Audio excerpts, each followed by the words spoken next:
se o comandante técnico só reclama de arbitragem? Vem o presidente da instituição só reclamar de arbitragem. Proibiu todo mundo de falar. É isso que eu falei. Ninguém mais fala. É que você não prestou atenção. Aliás, existe. É ridículo. Para mim, isso é ridículo. Aliás, no regulamento da competição. É obrigado, né? No regulamento geral da competição, das competições, tem um item que determina que as coletivas têm que ser concedidas.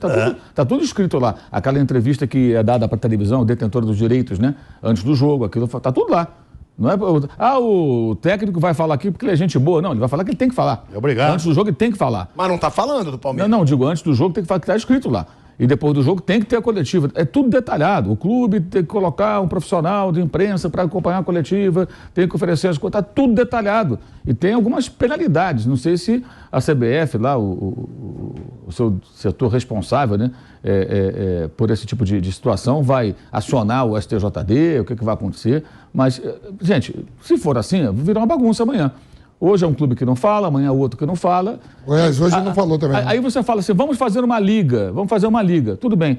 Você imagina, toda vez que a gente fala em fazer uma liga, a gente se inspira o quê? A gente pensa na maior liga. A maior liga é a Premier League. Na Premier League, todo mundo dá entrevista. É o Guardiola, era o Mourinho quando estava lá, é o Klopp. Tem que dar entrevista, acabou. O cara vai lá e dá entrevista. A gente vê, por exemplo, os colegas lá da ESPN Brasil, a Nathalie, o João, que são os repórteres que vivem lá na Inglaterra, entrevistando lá.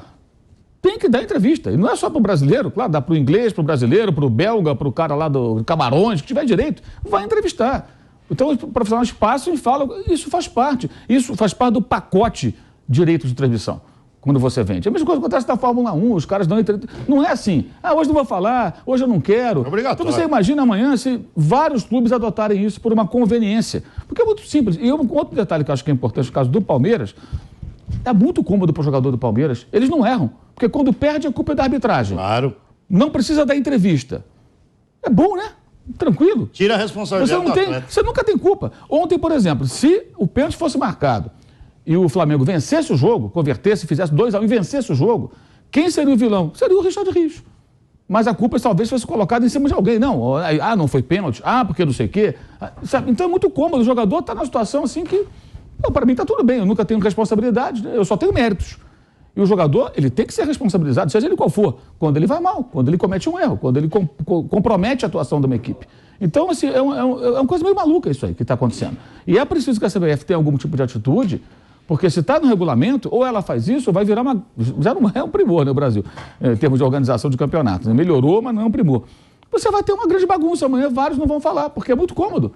Né? Muito como o Vasco ontem perdeu, aí quem foi dar entrevista perdeu de novo, né? Aliás, é uma rotina o Vasco perder. Foi lá o dirigente falar, não, porque não pode, que não sei o que e tal. Quer dizer, então se o jogador não fala, dois dirigentes, Paulo Brax e o outro lá foram lá falar. Então, o técnico não fala, o jogador não fala. E eu acho também o seguinte, o torcedor do clube em questão... Mas você não acha que é Ele quer saber, né? O que o cara tem a dizer. Eu imagino que o torcedor do Palmeiras queira saber o que o técnico tem a dizer, o que os seus jogadores têm a dizer. Mas não, você fica ali no vazio. Mas quem proibiu foi a diretoria, não foi os jogadores que falou que não, foi a presidente. Quando o clube toma essa decisão, o jogador fica numa situação muito cômoda, porque ele não precisa dar satisfação de nada. A gente às vezes questiona aqui, por que o árbitro não fala depois do jogo, né? Ele comete um erro e não fala, o árbitro não tem que dar explicação. No caso do Palmeiras, o jogador também não tem que dar explicação, nem pro bem, nem pro... Quando ele faz bem, ele não vai falar, não, eu fui bem, eu fiz a jogada do gol, né, e tal, méritos. Né? E quando vai mal, também não tem que explicar nada. Nós vimos semana passada, eu considerei ótimas entrevistas do Cássio e do Roger Guedes, depois da derrota do Corinthians para o Red Bull Bragantino. Muito boas entrevistas, sinceras, diretas, longas, na zona mista. Eu tenho certeza que o torcedor do Corinthians, no domingo passado, teve um motivo para ele ficar minimamente satisfeito. Ouvir os jogadores do seu clube falar a real. Os dois falaram muito bem. Verdadeiros. E não ficaram de passar no pano nem nada. E ontem o Corinthians venceu com o gol do Roger Guedes, que já estava merecendo fazer o gol há algum tempo, porque ele estava 7 jogos sem marcar, ele vinha jogando bem de fato. Foi até um prêmio para esse rapaz, que eu já critiquei aqui várias vezes. Mas nessa dificuldade ele tem sido um cara ponta firme, tem jogado bem, não pipocou, deu entrevista. Então, o Corinthians tomasse a mesma decisão. Perde para o Bragantino em casa. O torcedor está cuspindo a abelha africana, isso domingo passado. Aí chega depois, não, ninguém fala aqui. O cara pensa que, perde ainda, ninguém fala. Quer dizer, ninguém tem que me dar explicação, porque o patrão é o torcedor, gente. Ele quer explicação. Pro bem ou pro mal. É por causa dele que tem o jogo, que tem transmissão. Senão não estaríamos aqui. Senão não custava tanto dinheiro. Ninguém estaria aqui, porque ninguém quer saber de futebol. Então isso é um caminho muito perigoso para o campeonato, pro futebol brasileiro. Porque não tem motivo. Não, aqui ninguém fala, quer dizer, cada hora é um. Vamos ver se a CBF vai se posicionar com relação a isso. Se não o fizer, corremos o risco de amanhã isso virar moda, porque é muito conveniente você... Hoje no jogo do botar- Santos... Qualquer treinador, Mauro, qualquer treinador que perde um jogo, ele sai brabo e ele não quer falar. Não quer falar, não fala. Ele vai lá forçado, dá aquelas respostas atravessadas. Mas é pra isso que ele ganha um bom salário, né? Ele tem que ir lá falar. Hoje já o torcedor do time dele quer saber o que ele tem. Hoje já aconteceu de os jogadores do Goiás. também não dá. Só o Arley que falou, né? Foi Agora dirigente. O dirigente. Jogadores não. E o que você tá achando dessa lei do silêncio lá do Palmeiras? Isso eu não te escutei. Não faz a menor diferença pra mim. O que foi? Pra mim não faz a menor diferença. Os caras, a entrevista coletiva é um saco. Ela vai contraria todos os princípios de jornalismo. Você tem que perguntar, aí em cima da resposta do cara, você faz uma nova pergunta.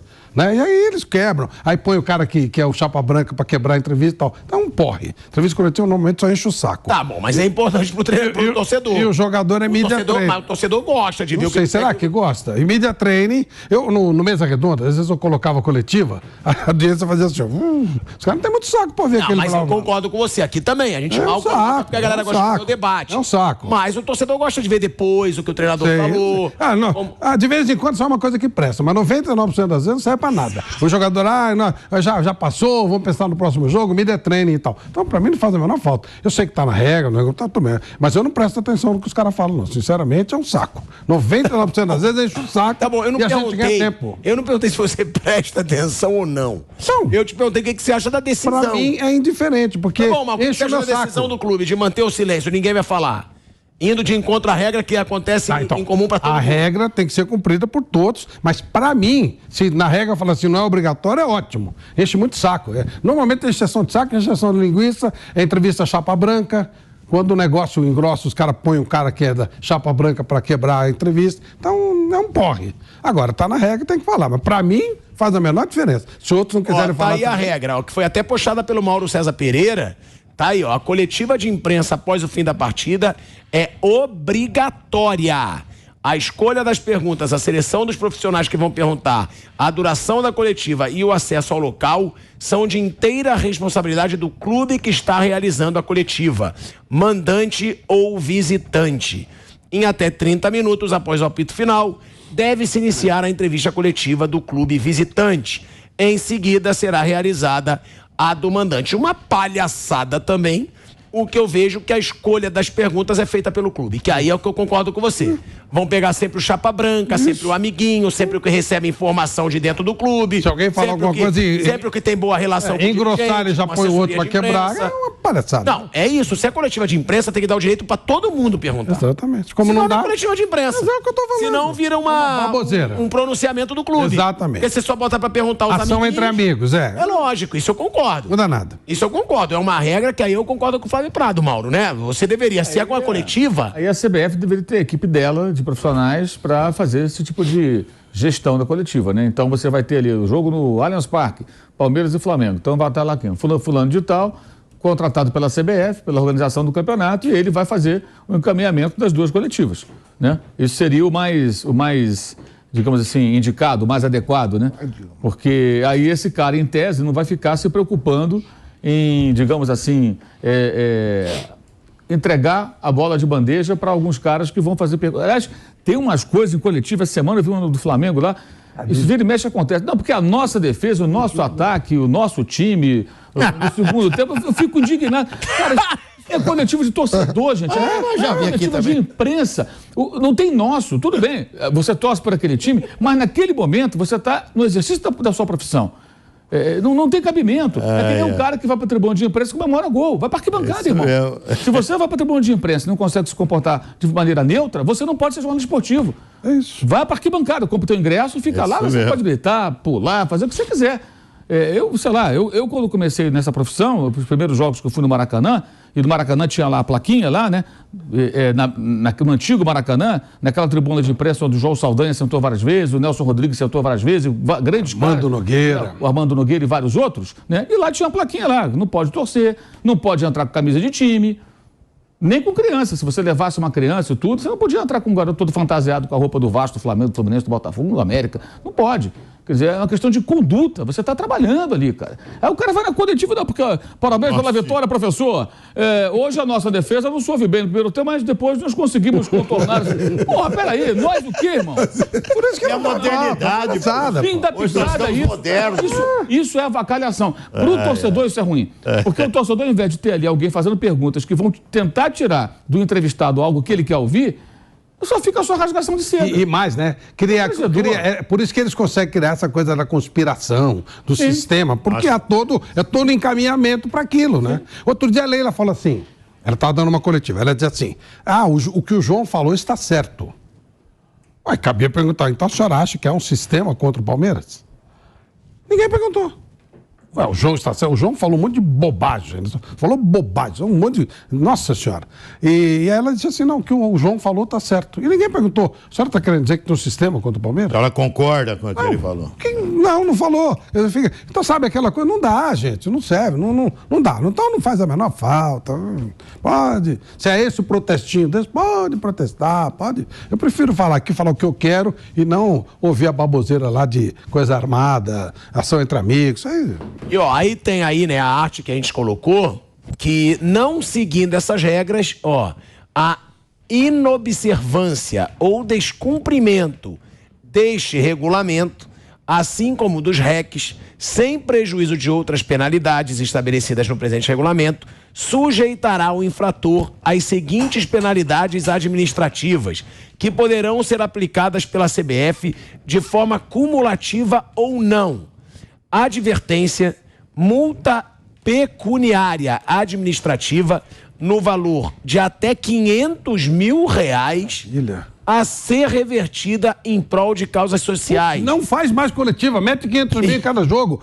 Mas só que tem que mostrar o recibo, né? Inclusive, através da dedução de cotas a receber. Maravilha. Vedação de registro ou de transferência de atletas. E perda de pontos em relação a clubes por infração ao disposto no artigo 1º. No artigo 1º e observado o artigo 4º. Nossa, eu abro mão dessa baboseira por 500 mil todo jogo pra Cruz Verde, pros amigos do bem. Pô, é maravilhoso, não precisa falar essas bobagens todas, essa ação entre amigos. Mete quentinho pra cada ação social e não precisa falar, não. Eu abro a minha parte em favor das causas sociais. Falando em reclamação à arbitragem, o Abel Ferreira, o João Martins e o Zé Rafael, eles vão ser julgados amanhã pelo STJD, tá? O Superior Tribunal de Justiça Desportiva vai julgar Abel Ferreira, João Martins e Zé Rafael. Vocês acreditam, Mauro, você não estava aqui, o Nilson também ontem, vocês acreditam que o Abel vai pegar num gancho grande? Porque quais são as situações do Abel? Tem a situação da reclamação contra o Fortaleza, na Copa do Brasil, que ele foi expulso, e a encarada, né? Aquele episódio com o Caleri, no clássico contra o São Paulo. E também sobre a situação do Zé Rafael, que disse que foi roubado, o Palmeiras, e do João Martins, que falou aquela situação lá do sistema, né? Eu acho que a tendência é de ganchos pesados, né? Até pela reincidência, né? No caso específico do treinador, do auxiliar técnico, a primeira vez, né? Mas o que ele falou foi muito sério, né? Mesmo com toda a pressão que está havendo Palmeiras, CBF... O Palmeiras vai tentar minimizar isso, mas não sei se vai conseguir. Não sei se vai conseguir, não. Eu acho que no Abel os caras metem uns 2 e no auxiliar para fazer, mete uns 6. Ou em 5. De repente você bota um castigo maior no auxiliar. Porque o auxiliar que falou, né? Que o... Sim. Do sistema. Não saiu do Abel, saiu do auxiliar. Sim, então, o Abel é pelo retrospecto, né? Vários cartões, expulsões, tudo mais. Isso deve pesar, evidentemente, né? Também acho. Eu acho que a carga maior vai ser em cima do tal do João Martins. Lá que foi uma bobagem desgraçada, né? O cara, às vezes o cara precisa ficar quieto, né? Quando fala demais, né, pilhado? A gente fala tanta besteira quando fala demais. Muito, eu falo muito. Não, você não, tô falando do João Martins, tô falando de você. Então, o João Martins falou demais, falou bobagem em cima de bobagem. Né? Esse cara merece. Quem é que foi? Acho que foi você, Flávio, que eu tava vendo aqui. Não, um cara desse tem que mandar embora daqui. Tem que ser banido aqui no futebol. Eu acho. É verdade, volta lá pra Portugal. Nossa, lá tinha aquela história do apito. Como é que apito dourado. Apito dourado. 30 anos de 30 anos de roubalheira. Para, seu João Martins. Vai conhecer um pouco da história do apito dourado de Portugal para você parar de falar tanta besteira aqui. Eu acho engraçado. Tem alguns caras que acham que o futebol brasileiro nasceu a partir do instante que eles chegaram aqui. Eu acho, isso é triste, rapaz. É triste. Hoje, talvez, a gente tenha, tecnicamente, um futebol que se iguala ao resto do mundo, ou então inferior à França, por exemplo, que tem uma seleção melhor que a nossa. Mas o futebol brasileiro sempre foi o melhor futebol do mundo. Sempre, na época do auge do futebol do Brasil, os outros tinham que olhar jogar. Como é que era o craque brasileiro, futebol brasileiro. Não em nível de organização. Em nível de organização, nós devemos bastante, é verdade, estamos melhorando. Mas ainda devemos bastante. Mas o cara não pode chegar aqui e ficar achando que tem que impor regras, dizendo que ninguém leva a sério o futebol brasileiro, ninguém dá bola para o futebol brasileiro. Mas, seu João, quem é o senhor para ter esse tipo de afirmação? Que história o senhor tem no futebol para ter esse tipo de afirmação? Sabe? Então esse cara eu acho que merece um gancho bem violento. Se o STJD não aplicar um ganchão bem violento, vai ser frouxo. Como vai ser, né? Vai ser frouxo. O Abel acho que vão dar uma minimizada. Vão pegar pesado em cima do auxiliar que falou muita asneira, muita bobagem.